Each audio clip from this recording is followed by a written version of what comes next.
Unwritten contains mature language, content, and themes. Please listen with care. The 10th floor hallway of Elaine and Leda's high-rise apartment building is empty and silent, lit by dim, soft lights. The elevator door is closed. The numbers above the elevator show the car on floor 1. The lights indicate the car ascending. 2, 3, 4, up to 10. The elevator doors open. Leda Rios is 24, a grad student pursuing her MFA in studio art. She is slumped against the side of the elevator car. She looks as if she has been dressed for a night out, but her hair is mussed and her mascara streaks her cheeks. One spaghetti strap on her tastefully revealing dress is broken and hangs limply. A small clutch dangles from the strap around her wrist.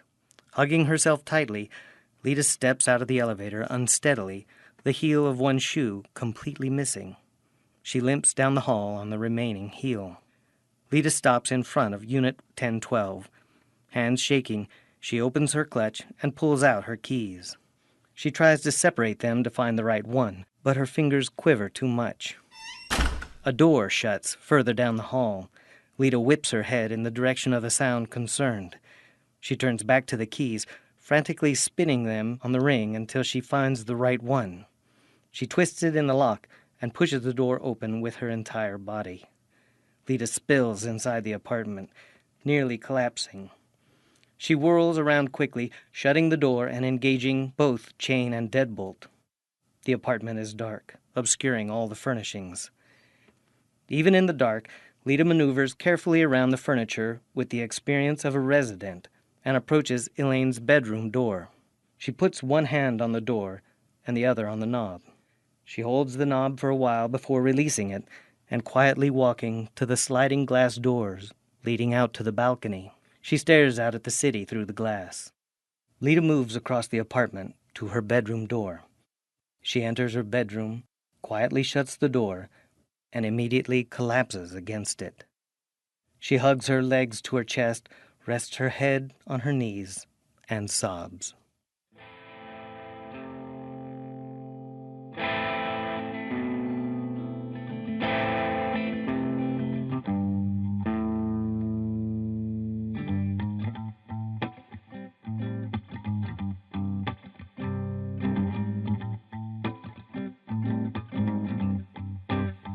I've got it all.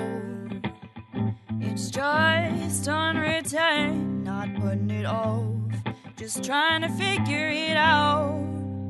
If what I say comes to fruition, with these words I can't play around. Walking on a wire without a net, ending up alone, it hasn't happened yet. Joke around, not adding up, sweeten the taste of what they're putting in your cup.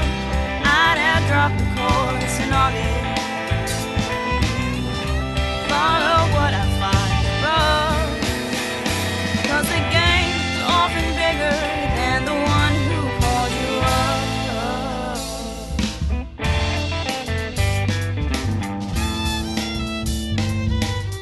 I've got it all, it's just unwritten.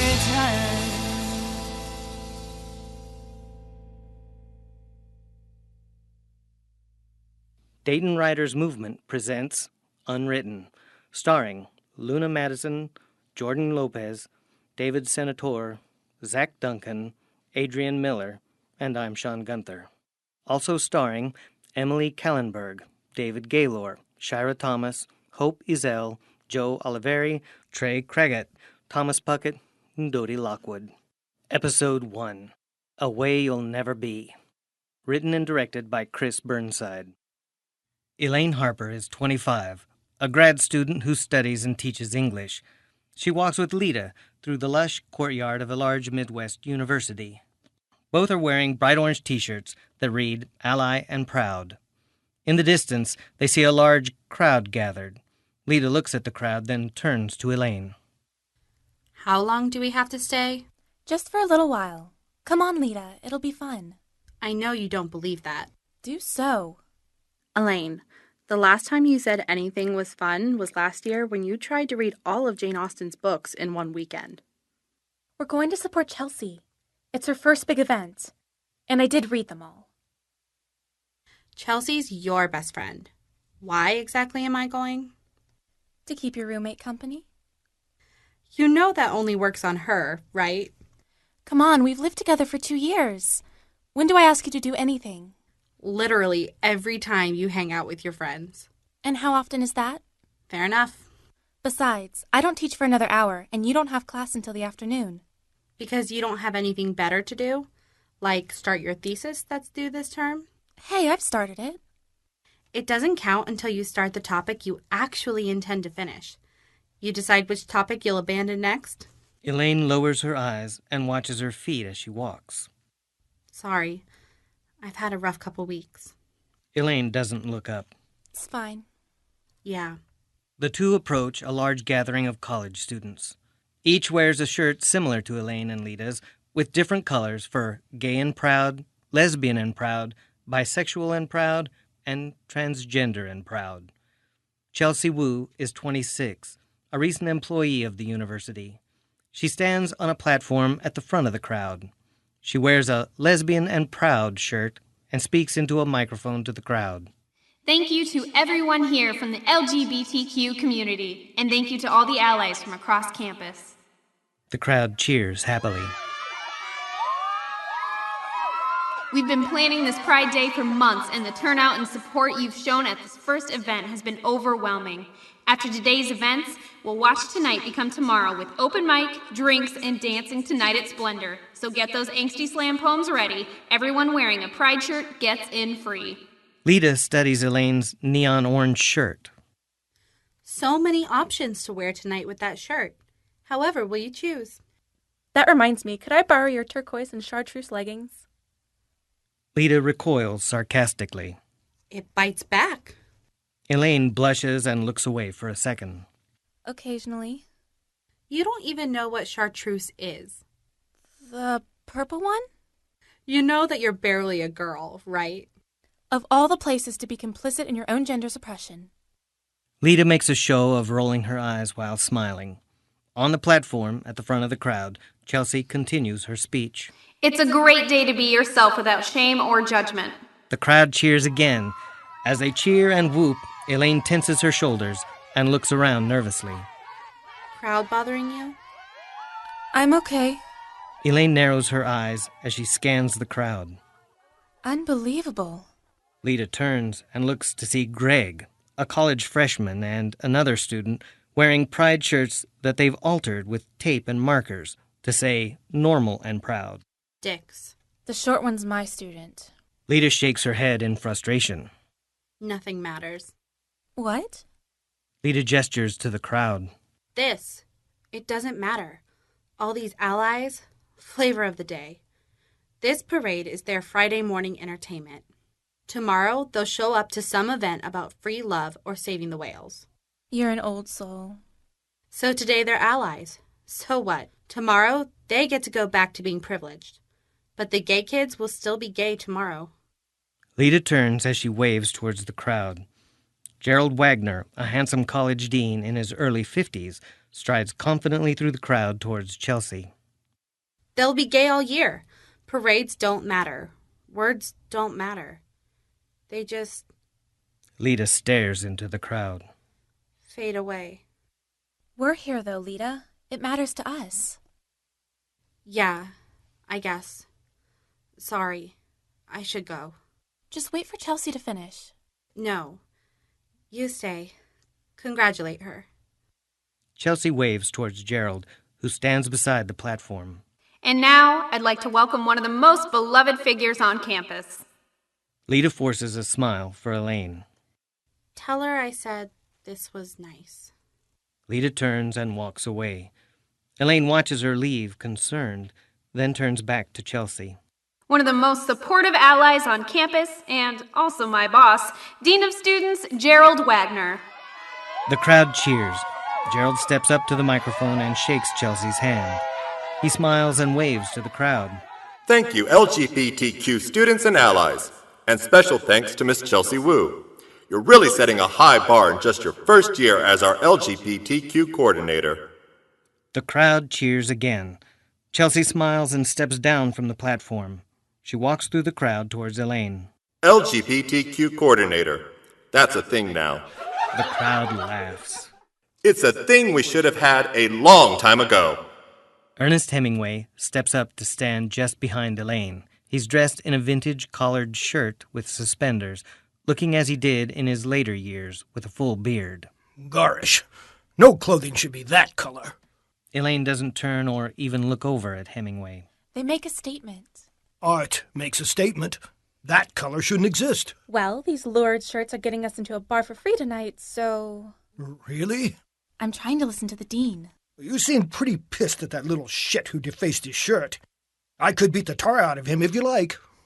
Elaine grins, then suppresses it. Maybe later. Suit yourself. Hemingway raises a flask to his lips and takes a pull. Chelsea emerges from the crowd and hurries to Elaine.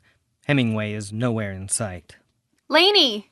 Chelsea hugs Elaine, who wraps one arm around Chelsea and squeezes lightly. They separate. You were great. This is all great. You think?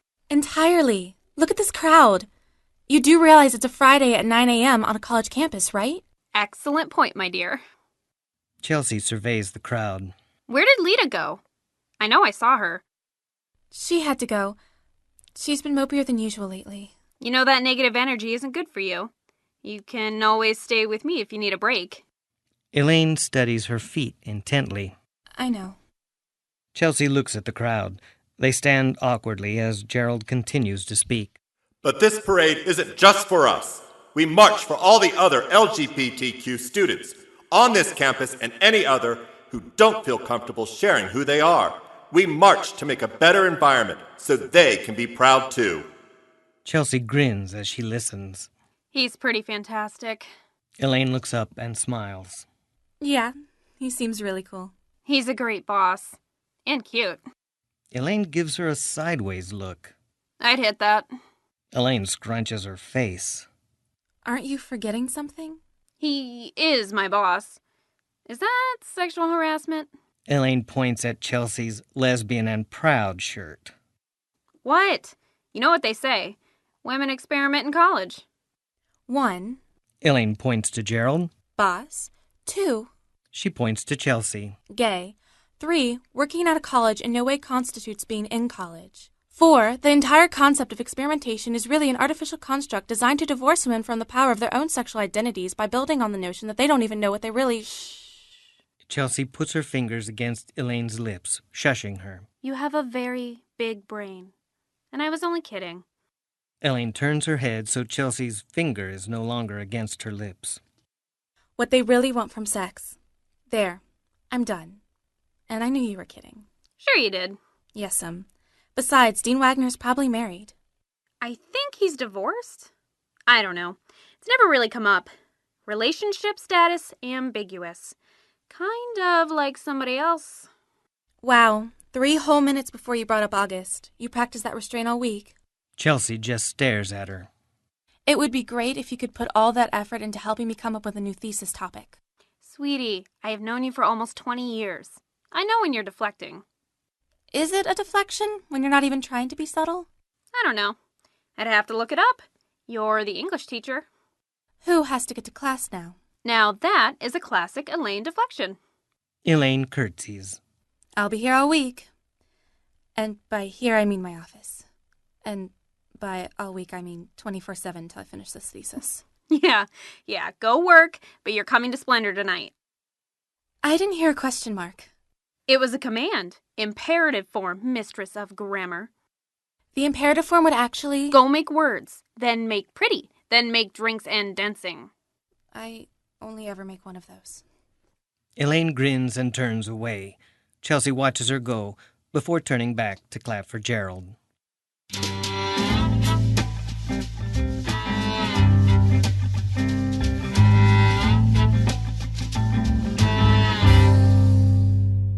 Elaine stands rigidly at the front of her classroom at a lectern. Hills like white elephants and Hemingway are written in cursive on the board behind her. The class of freshmen watch with varying interest levels, ranging from non-existent to slightly above mild. Greg is one of the students, still wearing his defaced pride shirt. Sarah and Rena are also students in the class. So why would the characters speak in such vagaries? Why not speak directly? The students shift a little but make no attempt to answer the question. Some avert their eyes so as to avoid being called upon. What's the point of being so unclear? Again, no one answers. Greg puts his head down to rest on the desk. Don't you like it when you can understand what someone's talking about? Rena raises her hand. Elaine points to her. Yes. Exactly. Of course you do. Care to elaborate? Rena looks around, as if to question whether Elaine is still talking to her. Elaine nods. I like to understand what people are saying, because otherwise I'd be confused. Yes. And? And I don't like to be confused? Elaine stares for a moment before continuing. Of course not. Nobody wants to be confused. But why would these characters be so vague? Do you think they're confused? No one responds. The characters know what the conversation's about, right? The students just stare at her. I mean, we know what it's about, right? Most of the students fidget or look away. A few students have nervous grins. Is this just one of those things that everyone knows but doesn't like to acknowledge? Greg, what do you think? Greg sits up straight. About what? What do you think they're talking about in the story? Greg looks past Elaine to the board and reads the title of the story. Probably elephants? A few students chuckle. Greg is encouraged by their reaction. That are white? Flustered, Elaine turns red. Yes, that's very funny.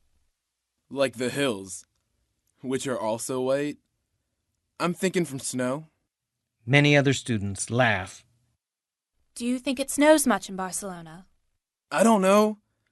I don't remember the history of Barcelona being part of the assignment. Several students raise their eyebrows and look to Elaine. Elaine surveys the students who are all waiting for her comeback to Greg's insolence. The assignment was to read the story and actually understand it. Sarah, fed up and ready to move on, raises her hand. Elaine nods to her. The woman in the story is pregnant and they're discussing abortion. She's trying to gauge how much he cares about her. That's exactly right. Thank you, Sarah. The rest of you need to dig deeper. Discover the meaning behind the words. Most people don't say what they mean all the time. That's all for today. The students gather their things.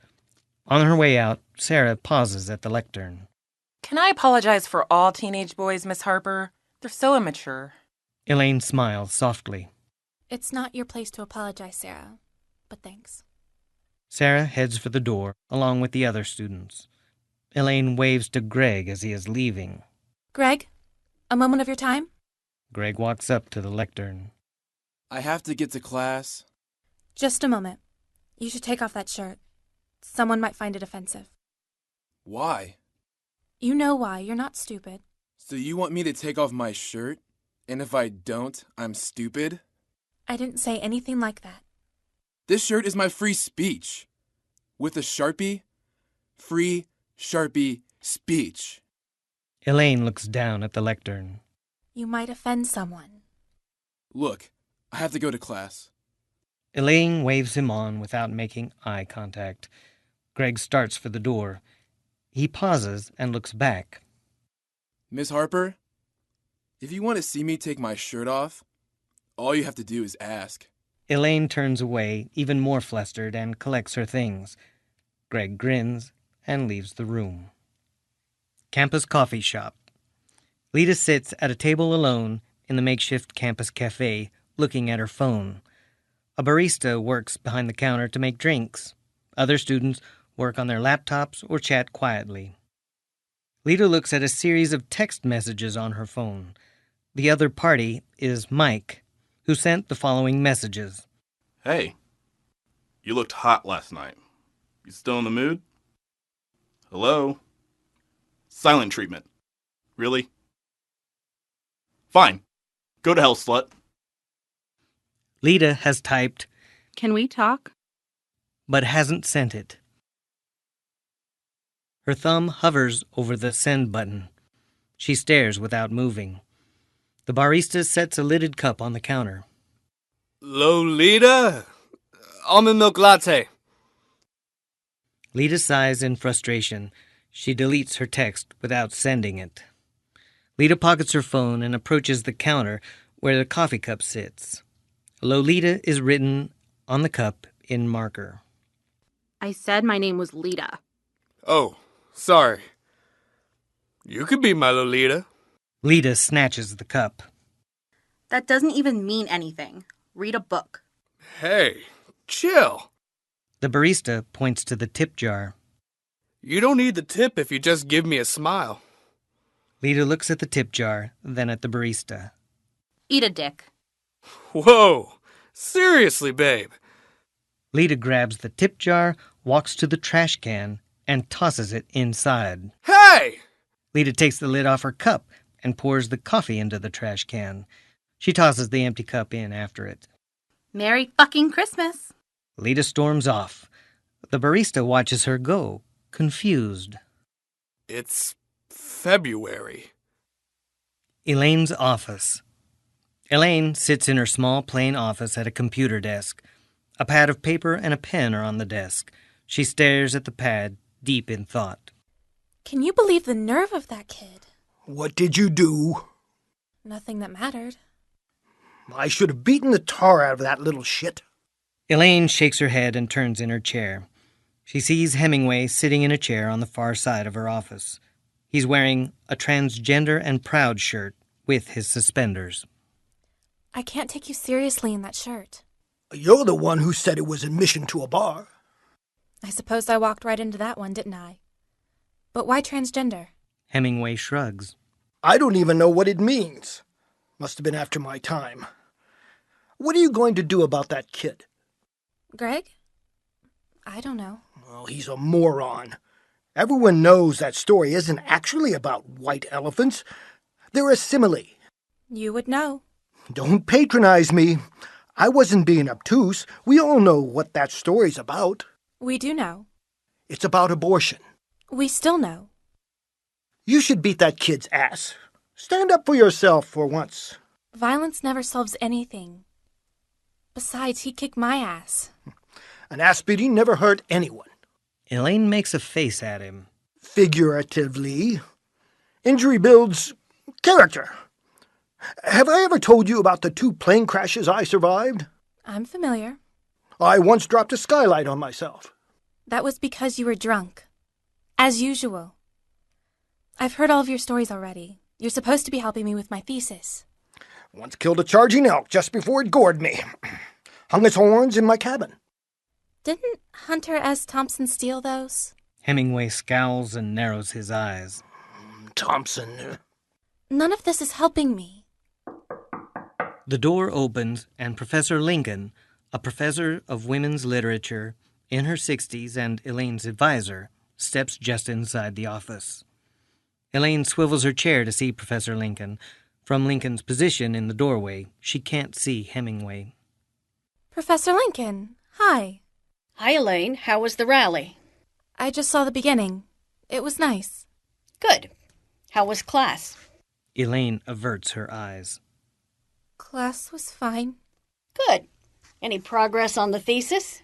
Still looking for a topic that speaks to me. Professor Lincoln nods rapidly. You've had quite a few of those already. Yes, but they all stopped speaking to me. Perhaps it's time to revisit one of them. I don't know. It feels like the right one's out there. I understand, but you told me that 2 weeks ago, after you decided to write about how the word feisty is misogynistic. It totally is. And a month ago when you wanted to write about the phallic nature of the Pope's hat. The tall one, not the beanie. This goes back to your admissions interview when you told me that you wanted to research Bill Cosby as a family-oriented comedian. Very unfortunate timing. My point is, the time is running out and you've started no less than 10 projects without finishing any of them. I know. Pride Day kind of got me thinking about researching the history of the university's inclusion practices. At this point, I would be fine with you researching the history of the university's door frames. Let's meet on Monday to go over methods, okay? That sounds lovely. Thanks, Professor Lincoln. Professor Lincoln smiles and exits, leaving the door almost shut. Feisty is not misogynistic. Like you would know. I've known plenty of feisty women. You're now arguing both sides by yourself. Hemingway grins. I see where you're coming from. But I'm a feisty bastard, too. Not all points can be argued, but... But I'm supposed to be helping with your writing. Elaine nods. Okay, here it is. This is important. Write this down. Elaine hurries to grab a pad of paper and pen from her desk. My name is Elaine, and all of my ideas are stupid. Elaine writes half of it before stopping and glaring at Hemingway. She tears the page from her pad, crumples it, and throws it at Hemingway. He takes the wad of paper to the face without reaction. The history of the university's inclusion practices. What? It's interesting. Have you heard nothing I've said?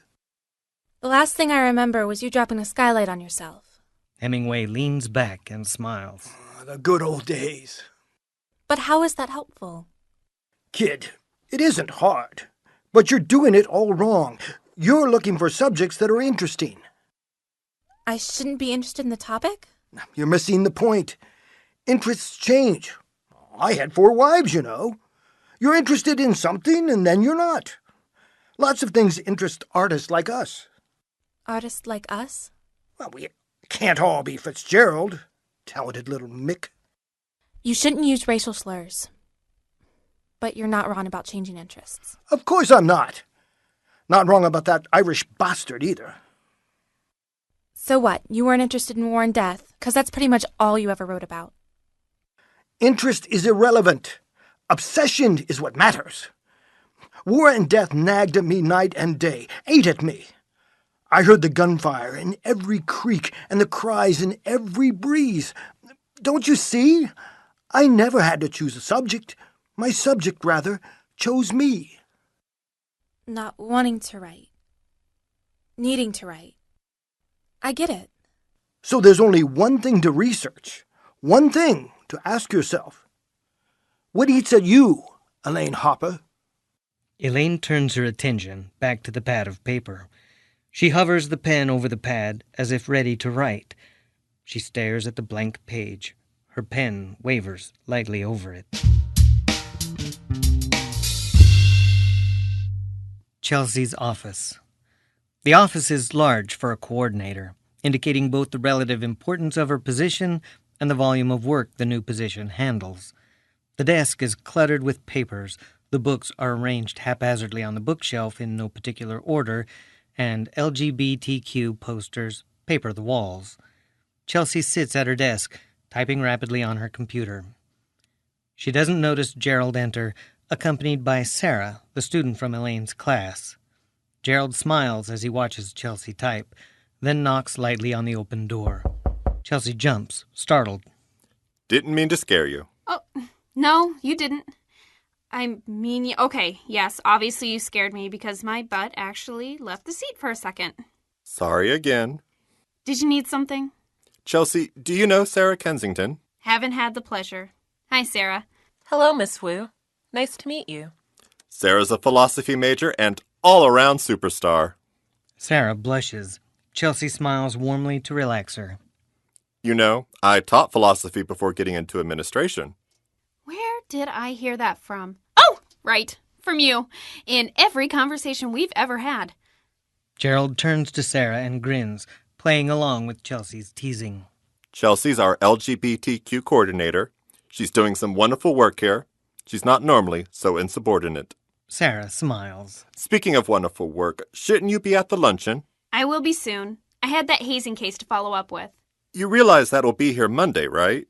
You've planned today for months. Go, enjoy it. Okay, but I'm going to say that I just had to wrap things up, and then you'll make a comment about me working too hard, and I'll say that I feel like I'm not working hard enough, and then you'll say that I don't have to impress you. I'm very wise. Go, make your event great. Thanks. Nice to meet you, Sarah. It's nice to meet you, too. Thanks for introducing us, Dean Wagner. No need for the formalities. Call me Jerry. Come on, I'll introduce you to Sydney, my TA. You'll get along famously. Chelsea nods along politely while reviewing what she's written on her computer screen. Bye, Gerald. Bye, Sarah. Gerald shakes his head while chuckling. He knocks twice on Chelsea's door as he leaves the office, followed by Sarah. University courtyard. Leda sits on a bench outside the building that houses Chelsea's office. She is staring at her phone. Chelsea exits the building in a hurry. She catches sight of Leda and stops near the bench. Hey, Leda. Leda looks up and hurriedly pockets her phone. Hey. Between classes? If by between you mean skipping, then yes. Need a break? Leda averts her eyes. Something like that. Want to come to the Pride Luncheon at the Rec Center? We have sushi. I'm good. You sure? It's free with your shirt. Said I'm good. Cool. I'm not super hungry either. I could hang here and assist in your delinquency.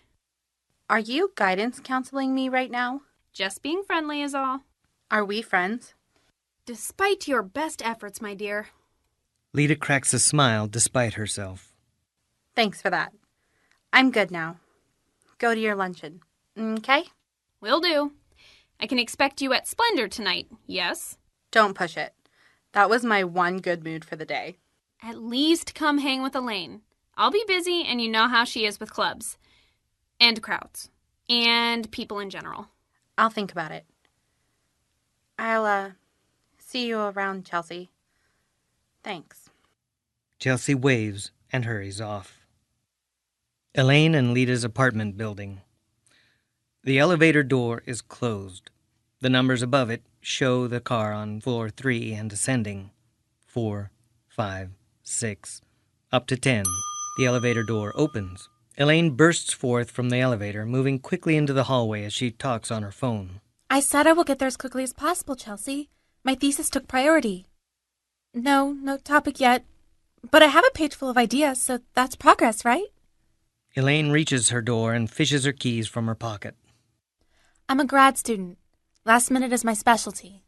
Elaine unlocks and opens the door. She enters the apartment.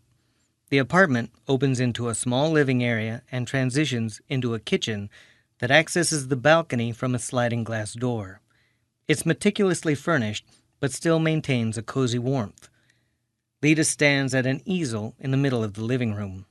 She holds a brush and takes careful, measured strokes as she works on the nearly completed painting. She's changed out of her pride shirt. Elaine places her keys on the small table beside the door, shuts and locks the door, and hurries towards her room, still talking to Chelsea on her phone. I'm home now. I just have to get ready.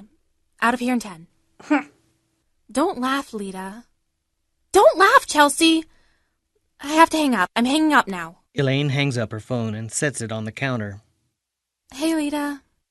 Hey yourself. You coming out tonight? Don't think so. I want to finish this. Elaine walks over and studies the painting, a watercolor of cream swirling in a coffee cup. It's incredible. You think? Entirely. It's your best one yet. It better be. Elaine squints at the painting. She sees that the swirl in the cup resembles a contorted figure. That's a person in the coffee cream. Leda nods. It's Picasso's Acrobat. I thought it looked familiar. Elaine studies the painting a bit more, then turns to Leda. Why don't you take a break? Come out to the club. You'll make it far more entertaining. Not tonight. I really need to finish. Elaine's downcast eyes reveal her disappointment. Okay. I understand needing to do something more important. Ease up on the guilt trip. I already have a Catholic mother. Sorry. I really mean it, though, about your art being important. Sometimes when it really calls to us, we need to finish it. Yeah, pretty much. It kind of demands to be painted right now. What's it about? It's kind of personal. I guess the cream is sort of like a scar on the coffee. It might disappear in time, but it will always be in there. That's intense. I like it. Why the acrobat? Leda looks away, blinks hard, then looks back. It just seemed appropriate. I don't know. I guess because art always endures. I like that. I was just thinking about that today. Yeah? I was teaching Hemingway and thinking about how these things he felt so passionately about are still here with us in his words. I never liked Hemingway. He is kind of a dick. Isn't he dead? Yeah, was a dick, I guess. Yeah. Well, my paintings, your writings, these things will be around long after we're gone. If we're lucky enough to have them preserved. Yeah. I guess somebody still has to care. You don't have anything to worry about. You're bonkers talented. I'm just a hack. Thesis going that well? I'm closer to something. I just need to find my passion. What are you passionate about? No idea. Seems a bit counterintuitive. I feel like I'm on the edge of a breakthrough. I know. You could title it, "This Could Have Been About Bill Cosby." Why did I ever tell you that story? Last time I bring it up. I swear. Yeah, right. Elaine heads towards her room. I need to get changed. Keep talking. Elaine goes into her room. Leda keeps painting. At least you don't have to agonize over what to wear. Might I suggest some quiet pants to go with that loud shirt? Keeping it simple. Jeans and a t-shirt. Guys dig the girl next door thing. Tonight is so not about guys. August going to be there? Probably. Then tonight is about a guy. That's not why I'm going. It's why he's going. You and Chelsea. August and I aren't a thing. Does he know that? Elaine's phone buzzes on the counter. Someone's calling you. Probably Chelsea. Could you check? Leda walks over to the counter and looks at Elaine's phone. It's your mom. Oh. Let it go to voicemail. Leda shrugs and goes back to painting. The phone stops buzzing. Elaine emerges from her room wearing the same Pride shirt with casual jeans and comfortable shoes. She has her hair pulled back. She holds her arms to her sides in a questioning pose. Leda looks her over. Sexy girl next door. Not the intended reaction. Just watch your strut around August. Don't want the poor boy to pass out. Elaine's phone buzzes once. Voicemail. You ducking your parents? Not at all. I just haven't answered their calls for a few days. And on Earth, we call that ducking. Okay, fine, I'm ducking them. Your mom on one of her kicks again? She probably wants to plan my brother's birthday party. He turned 19 a few weeks ago. Plus the usual stuff. I'm a horrible disappointment throwing away my life on a useless degree and wasting great potential. I've met your mom. I think you hear very different words than what she says. You don't really know her. No, but I know words. It's what's behind the words. Just give her a chance, you know? That relationship is important. You almost never talk to your mom. Exactly. Elaine looks down awkwardly. I should probably get going. I told Chelsea I would hurry. Have fun. You sure you don't want to come? Leda stops in mid-brushstroke. No, I'm good. Okay. Elaine picks up her phone and starts for the door. Elaine? Elaine stops and turns. You could stay home instead. Yeah, I kind of promised Chelsea weeks ago. I've been working up to this mentally. Leda stares emotionless at Elaine, as if in a trance, before forcing a smile. Right. Of course. I'll see you when I get home. Leda waves her hand to shoo Elaine away. Elaine unlocks the apartment door and hurries out. Leda doesn't look up. Keys. Elaine pops back into the apartment. Keys. Elaine grabs her keys from the table and leaves. Leda keeps painting.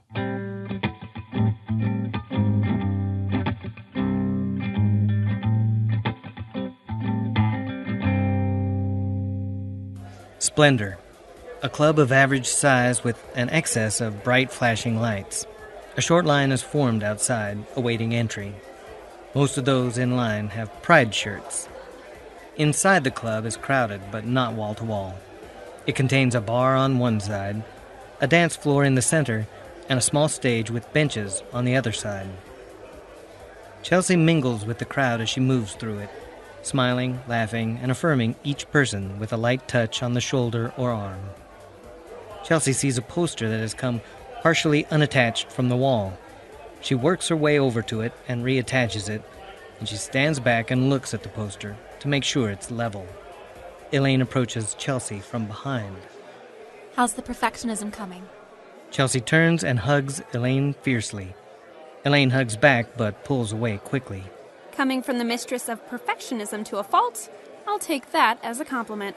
To a fault? Did you or did you not once spend over 24 hours agonizing over a text message to Drea? That was an important text. I had to get it right. It was wishing her happy birthday. That's important. It read, and I quote, "Happy birthday, Drea." Perfect, no? You didn't finish it until the day after her birthday. But it was otherwise perfect. Of course it was, sweetie. We need drinks. Ginger ale, please. I am well aware of your signature drink, Lainey. It will balance out my 2 fingers of whiskey. We make quite the pair. I'll wait for you by the stage. Chelsea makes a face. The good poets won't start for at least an hour. I'm sure they're all good. 10 minutes later. Elaine and Chelsea sit on a bench in a small crowd of onlookers. They watch a poet performing a slam poem of sorts and sip their drinks. The words come. Biblical locus. Girl. My queen. I struggle. Contain them. It trickles. Pour out. Trickle. I love you. Elaine leans over to whisper to Chelsea. Sweet Jesus. I told you. I'm so sorry I didn't listen. They trickle and pour. Trickle and pour. Dribble, dribble, drop. Elaine watches horrified, as if scarred. Chelsea stifles a laugh as she tries to smile reassuringly. Later that night, Chelsea and Elaine stand at the edge of the dance floor near the bar. They no longer have drinks. One dance? It took a week of coaxing to get me here at all. You'll need way more to get me to dance. This is why God invented frou-frou drinks. Nope. The bartender cut me off after the second ginger ale. Chelsea pouts playfully. Over her shoulder, Elaine sees Hemingway sitting at the bar, drinking a mojito. You saving a dance for August? Elaine immediately looks around. I haven't seen him yet, but he said he was coming. I figured he would. And you still came. That's real growth. It's not a big deal. We're not a thing. Chelsea puts her hands on Elaine's shoulders. Lainey, I'm your biggest supporter. You know that. I'm always on your side. Incoming, but... But, sweetie, in order to be broken up, you actually have to, break up. We did. No, you just kind of stopped acting like you're interested in him. That isn't a breakup. It wasn't that ambiguous. Chelsea gives her a look. Was it? Elaine frets visibly. This is why I shouldn't be allowed to talk to human beings. Like ever. Just lock me up in a peopleless room. No more human interaction for Elaine. Oh, come on. It's not entirely my fault. Breaking up is hard. It's really not. Tons of options. Just depending on your mood. Supportive bestie. I don't want to ruin our friendship. Total bitch. I'm just not that, into you. And connoisseur of the classics. It's not you. It's me. Elaine smiles more at each one. By the end, she's laughing. I'll have to remember those. Keep them close because August is 20 feet away in closing. Elaine freezes, wide-eyed. August is a 25-year-old grad student and a longtime friend of Elaine and Chelsea. He wears an Ally and Proud shirt. He approaches the pair. Hey, August! Elaine is still holding her breath. Hey, Chelsea. Great party. Isn't it? Hey, Elaine. Elaine slowly turns to August. She exhales loudly and tries to smile. Gotta run. Flamboyant emergency. Later, August. Chelsea squeezes Elaine's arm and then walks into the crowd on the dance floor. August wrings his hands a few times, then shoves them into his pockets. Enjoying the party? It's loud. Yeah, being a dance club and all. Yeah, clearly. Elaine looks around nervously, avoiding eye contact. From the bar, Hemingway raises his drink without looking back. You look nice. August tugs on his pride shirt. Like this old thing? Elaine smiles. I'm so embarrassed. Everyone else decided to wear the same thing I did. You want a drink? Yeah, sure. That sounds nice. Ginger ale? Elaine nods. I'm going to use the ladies' room. Cool. Meet you back here with your drink? Elaine nods. They separate. August towards the bar, and Elaine towards the front of the club. Elaine weaves through the crowd, trying to make as little contact as possible with the other people. She approaches the restroom and stops. She turns and sees the main entrance a short distance away.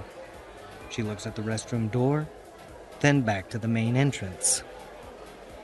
10 minutes later, August stands in the same spot where he spoke with Elaine, holding a beer bottle and a ginger ale. He looks around and grimaces. Elaine and Leda's apartment building. The elevator door is closed. The numbers above it show the car on floor 3 and ascending 4, 5, 6, up to 10. The elevator doors open. Elaine exits the elevator. She moves slowly with a pained expression and bites her lip. She goes to her apartment door and unlocks it. Elaine enters the apartment. The lights are on. The easel holds Leda's painting in the middle of the living room, but Leda isn't anywhere in sight. Leda? Elaine shuts and locks the door. She walks to the easel and admires the completed painting. This is stunning, Leda. After a few moments, Elaine turns and enters the kitchen. She takes a glass from the cupboard and sets it on the counter. She takes a pitcher of water from the refrigerator, pours some into the glass, and returns the pitcher. Elaine stands at the counter and takes a drink of water. Oh, Elaine, why are you such a coward? A big fat coward. She takes another drink of water. Poor August. I hope he's not still standing there with a drink in each hand. Elaine looks sad for a moment before she starts to giggle. At least he won't be thirsty. Elaine sets down her glass and grips the counter while she laughs. Elaine composes herself, picks up the glass, and takes another drink of water.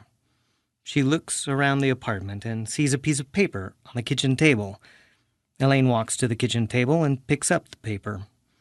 Her back is to the sliding door that leads out to the balcony. She reads from the paper. The acrobat wins. He stays perfectly balanced on the wire even as he destroyed me. Double tap between the eyes. We look up at him, but we can't reach him. We climb, but he's always above us. I hope he slips, but it's the rest of us who are falling without a net. You win acrobat. Elaine lowers the paper and stares straight ahead, confused. She takes another drink of water and raises the paper again. Behind Elaine, on the balcony, Leda stands up from her seated position out of Elaine's view. She has her back to the apartment, and with the sliding glass door closed, she cannot hear Elaine. Leda steps to the railing and slowly slides off her flip-flops. Elaine silently reads over the words again and then flips over the paper, where Leda has written a final sentence. I don't really know what else to say, but it's customary to leave a note. Leda. As Elaine reads, Leda steps to the railing and climbs slowly onto it, balancing precariously. What? Elaine looks at Leda's bedroom door. Leda? Leda teeters on the railing of the balcony. You in there? Elaine looks around the apartment. Leda steps off the railing and drops out of sight a split second before Elaine turns completely around. Elaine looks out at the empty balcony. If you're struggling with difficult emotions, help is available whenever you need it. You do not need to be thinking about suicide to ask for help. Contact the Lifeline at 1-800-273-TALK, 1-800-273-8255, or the Crisis Text Line at 741-741. All calls and texts are confidential, so don't hesitate to reach out. Your life matters. Stay tuned for scenes from our next episode. Dayton Writers Movement presents Unwritten. Executive producers, Chris Burnside, Megan Burnside. Producers, Anna Adamy, Joey Ferber, Jenna Gomes, Cece Hutton, Avery Hutto, Grace Poppy, Tavis Taylor. Sound engineer, Dan Sievers. Script editors, Anna Adamy, Chris Burnside. Script supervisors, Cece Hutton, Grace Poppy. Theme song by Joey Ferber, Kelsey Mills, and Ian Mortison. Unwritten was recorded at Megafauna Sound. For more Unwritten, visit our website at unwrittenpodcast.com. On the next episode of Unwritten. I'm Detective Mac. Just wanted to ask you a few questions about what happened tonight. Is that all right? I told August to meet us at the reception. You're welcome. Thank you. You're ice cold, Harper. And that kid does not have a coat. Elaine, honey. Elaine's eyes widen as her mother, Sue, rushes over to hug her. We thought it would be a good idea for you to see someone professional, to talk about this. With your history, it may be best. I have news I want to share, but it's about me, and it's good news, so I'll feel like a terrible braggart. Did Leda ever mention the acrobat to you? Don't think so. Why? Who's that? Don't know. Maybe nobody.